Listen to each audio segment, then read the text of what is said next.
Қазақстан Ахмет Яссауи кәсіби колледжінің арнайы пән оқытушысы Сүйкімбаева Сабира Оразханқызы. Тақырыбы HTML-де кнопка құру, яғни батырма құру. HTML-ді батырмаларына кіріспе.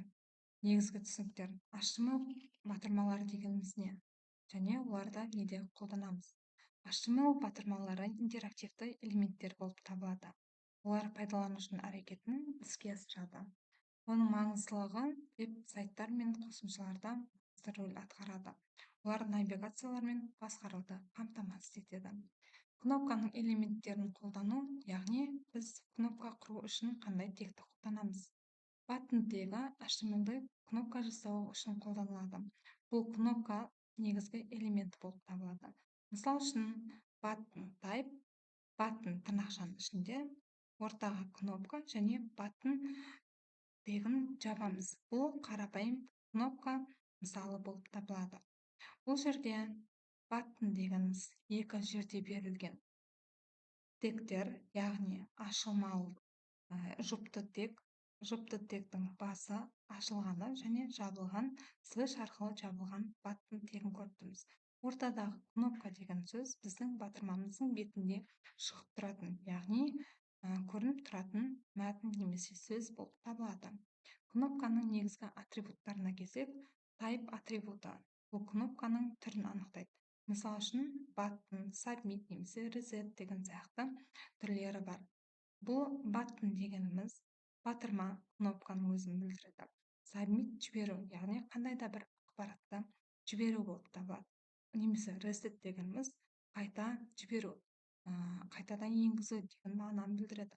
Name, ал кнопкаға атау беріп сақтасақ болады. Бұл форманың өңдеу кезінде маңыздылығы бар. Кнопканың мәнін анықтаймыз. Бұл жерде форманы жіберу арқылы біз кнопканың қандай мәнге ие екендігін анықтай аламыз. Кнопканы стильдеу, яғни ол қарапайым ғана берілген кнопкаға біз CSS арқылы стиль беріп, оның көрінісін өзгерте аламыз. Яғни түсін, өлшемін, көлемін, басқа да стильдерді беруге болады. Мысал үшін background color, font size сияқты CSS-ның қасиеттерін қолдану арқылы кнопкаға стильдерді беруге болады.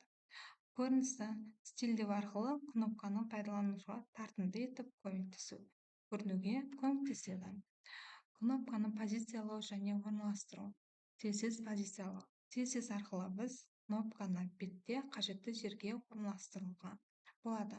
Flexbox және Grid арқылы осы әдістерді кнопканы орналастыру үшін қолданамыз. Мысал үшін position, margin, padding сияқты CSS қасиеттерін қолдану арқылы кнопкаларды веб-сайттың бетіне орналастыруымызға болады. Қалыпты кнопкалардың түрлері: бастапқы кнопка, екіншілік кнопка және қалыпты кнопка. Кнопкаларды форманың бір бөлігі ретінде қарастырсақ болады. Жаңа айтып өткеніміздей, submit, reset және button. Кнопканы іске қосуда мынадай әдіс тәсілдер бар. JavaScript арқылы, осының көмегімен біз кнопкаға әрекет қоссақ болады. Яғни кнопканы басқан кезде қандай да бір әрекет жүзеге асырылады. Екіншіден, оқиғалар. Кнопка басылғанда немесе басқа оқиғаларға болған кезде әрекетті іске асыруға мүмкіндік береді. Қорытындылай келе, біз кнопкаларды тиімді пайдалану арқылы веб-сайттың маңызды элементтері екендігін көрсеттік. Енді осыны қарапайым практика жүзінде көрсетсек. Қарапайым батырма, яғни HTML тілінде жазылған кодтарды қолдана отырып, осындай қарапайым батырма жасасақ болады екен. Оның кодтарын былай көрсетсек болады. Doctype HTML, яғни HTML құжатын жариялау, HTML range қазақ тілінде және head бөлігі, бұл көрінбейтін бөлік, яғни браузердің бетінде көрінбейтін метатегтерді, title, яғни тақырыптарды қамтиды. Meta-charset, бұл UTF-8 кодировкасын көрсеттік метатегтерде, және title-да тақырып көрініп тұр. Бұл title-дағы тақырыбымыз біздің қарапайым батырма, яғни веб-беттегі браузердің мынау қойындысында көрсетіліп тұрған қарапайым батырмамыз. Head бөлігі жабылды. Енді title, body. Body бөлігіне біз button деп батырма бердік. Бұл қарапайым ғана батырманы құрудың мысалы болды. Ал енді CSS арқылы оған стиль беретін болсақ, міне батырманы біз боядық және түс бердік. Оны біз көрсететін болсақ, мінекей стиль бердік. Қарапайым батырмаға стиль бердік. Яғни bodyдан кейін style арқылы button, осы buttonға қатысты background color, margin padding және border radius, cursor, font size сияқты атрибуттарды қолдандық. Buttonға hover бердік. Ал hover дегеніміз біздің осы меңзерді алып барған кездегі өзгеретін түрін біз hover деп айтамыз. Яғни соңында style тегімен жауып, батырманы орналастырдық.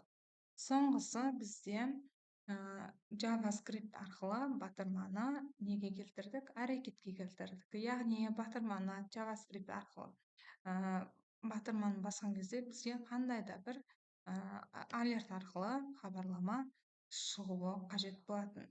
Мінекей сіз батырманы басыңыз. Окей, батырмасын басыңыз деген сияқты бізде хабарлама шығып. Осы батырманың басында берілген қарапайым ғана берілген батырманы стиль беру арқылы, JavaScript арқылы біз іс әрекетке келтірдік. HTML құжатында, веб-беттерде осылай батырмаларды жасауға мүмкіндігіміз бар. Сабақ аяқталды. Сау болыңыздар.